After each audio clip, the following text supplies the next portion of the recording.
Hi friends, welcome to my channel.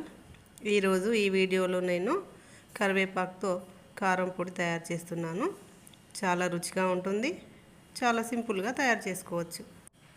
ముందుగా కరివేపాకుని శుభ్రంగా కడుక్కోవాలి. కడిగినాక ఒక కాటన్ క్లాత్ మీద ఆరబెట్టుకోవాలి. నీళ్ళ తడి అనేది ఏం లేకుండా మొత్తం ఆరిపోయేదాకా ఆరబెట్టుకోవాలి.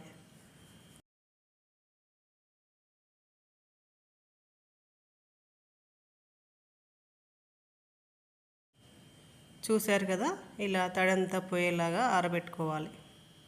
ఈ పొడికి ధనియాలు, శనగపప్పు, జీలకర్ర, మినప్పప్పు, ఎండుమిర్చి, ఎల్లిపాయలు, మెంతులు, తగినంత నూనె, కరివేపాకు అవసరం. స్టవ్ మీద గిన్నె పెట్టి నూనె పోసి అందులో శనగపప్పు మరియు మినప్పప్పు వేసి బాగా వేయించుకోవాలి. ఇవి కొంచెం వేగినాక ఇందులో జీలకర్ర వేసుకోవాలి.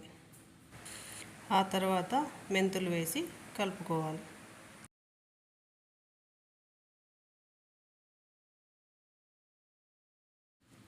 ఇవి కొంచెం వేగినాక ధనియాలు వేసి వేయించుకోవాలి. తర్వాత ఎండుమిరపకాయలు వేసుకొని వేయించుకోవాలి.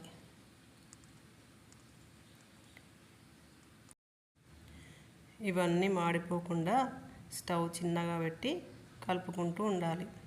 మిరపకాయలు వేగే వరకు కలుపుకుంటూ ఉండాలి. ఇందులోనే కొంచెం చింతపండు కూడా వేసుకొని వేయించుకోవాలి. ఇవన్నీ వేగినాక ఒక గిన్నెలో తీసుకొని చల్లారబెట్టుకోవాలి. ఇప్పుడు అదే గిన్నెలో ఆయిల్ ఏం వేయకుండానే కరివేపాకు వేసి వేయించుకోవాలి.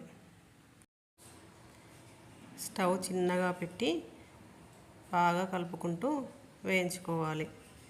తేమ అనేది ఏం లేకుండా మొత్తం డ్రై అయిపోయేదాకా వేయించుకోవాలి.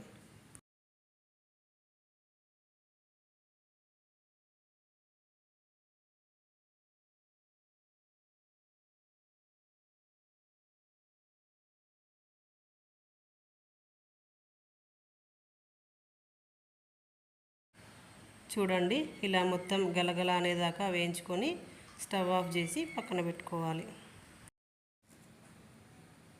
ఇప్పుడు మిక్సీ జార్ తీసుకొని అందులో వెల్లుల్లిపాయలని వేయించుకోవాలి. దీన్ని తీసి పక్కన ఉంచుకోవాలి.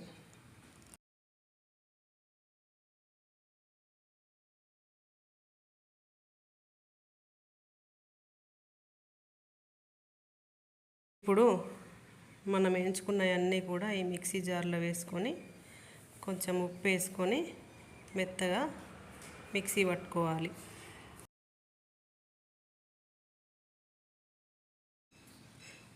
దీంట్లోనే మనం ఏంపి పెట్టుకున్న కరివేపాకు వేసి మిక్సీ చేసుకోవాలి.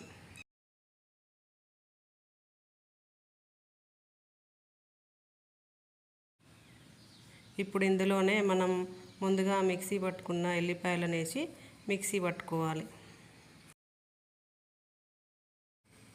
అంతే, చూశారు కదా, కమ్మనైన కరివేపాకు కారపొడి తయారైంది.